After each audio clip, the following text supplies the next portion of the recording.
Hey there, listeners, and welcome to Film Jot Review's Child's Play 2019, a modern day reboot and reimagination of the semi popular Child's Play slash Chucky franchise. Now, I say reimagination because, as seen in the trailers, this Chucky isn't just a doll possessed by a murderer like before. No, sir, this Chucky doll is an advanced AI unit that was altered to not care about the safety of others, and with the help of what I would call bad parenting, becomes a murderous machine that can turn off and on the TV via internet. That's some next level bullcrap.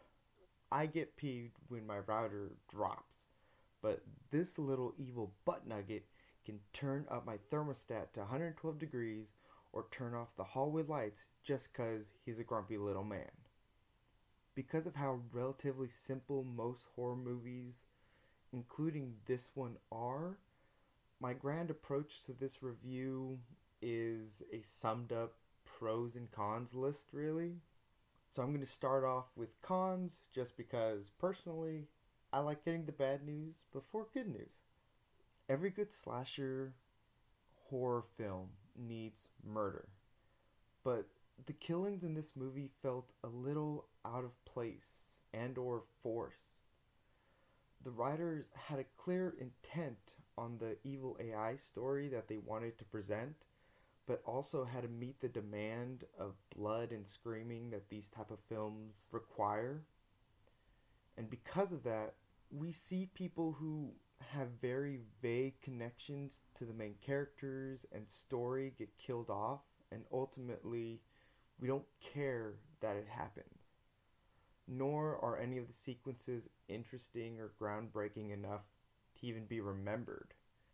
The scares in this movie are very traditional loud noise jump scares and are limited even at that. There's a very, very subtle plot line that leads to a detective accusing the main character, a 13-year-old Andy, of the murders. And when I say a plot line, I mean 3 easy to miss clues. And when I say very subtle, I mean that some of the people I talked to about the movie didn't get it. And I had to explain how we cut to a kid being handcuffed at the top of the third act, which ultimately has no real repercussions or consequences. Not to mention that the whole third act kind of just starts and comes out of left field. You're kind of taken back for a second trying to catch up, but you just find yourself numb into seeing the ending play out. Now for some pros. If you saw the trailer, as I do hope you do before seeing any movie, this movie delivers on everything they presented to you, and even just a little bit more.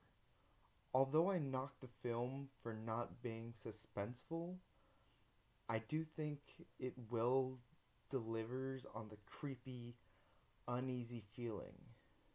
I mean, the redesign of the Chucky doll is truly unsettling, and at times it gives off an uncanny valley look that is uneasy and a bit uncomfortable, which in this case is a real good thing. Alongside the doll's look, there are some cool cinematography shots that really played with colors and the surrounding that, again, aid in making an unsettling and creepy feel for this movie. There's one shot in particular halfway through the film.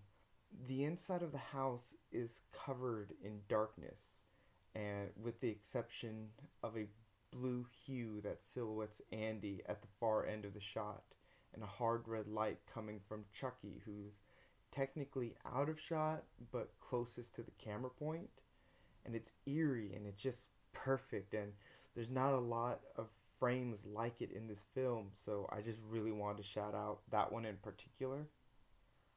I also thought the slight inventiveness of Chucky and how he used technology to his advantage to hurt or terrorize people was amusing. But my biggest pro has to be the approach of, well, at least the approach of the first half of the film. Although the AI was tampered with, there's still this learning curve of Chucky trying to understand what's good and bad and the relationship he makes with Andy during it all. It reminded me of the movie The Iron Giant, but of course on a smaller scale, and if it all went horribly wrong, but it had a fun approach that, although comical at times, was focused and showed some real potential. Overall, although it's a bit rough around the edges, as a horror movie fan, I thought this was a good and interesting entry and had enough working for it that I could recommend it to other fans and would personally rewatch it again outside of theaters. This movie definitely isn't for non-horror movie people, of course, and as I overheard some arguments leaving the theater, this movie is not for, quote, Chucky purist fans, which I thought myself a Chucky fan. I'm the only person I know that sat through every film, including the straight to DVD movies. And although this isn't connected to the pre established franchise, I still thought it was a decent enough movie. But hey, what do I know? Anyways, it's a little past 3 a.m. and I'm hearing a bunch of weird noises. So I think it's time for me to end this review and head on out. Make sure to let me know what you thought of the film over on Twitter at FilmJot or Instagram at film_jot. And thanks again to anyone for listening. And until next time, this is FilmJot. Stay friendly, you guys.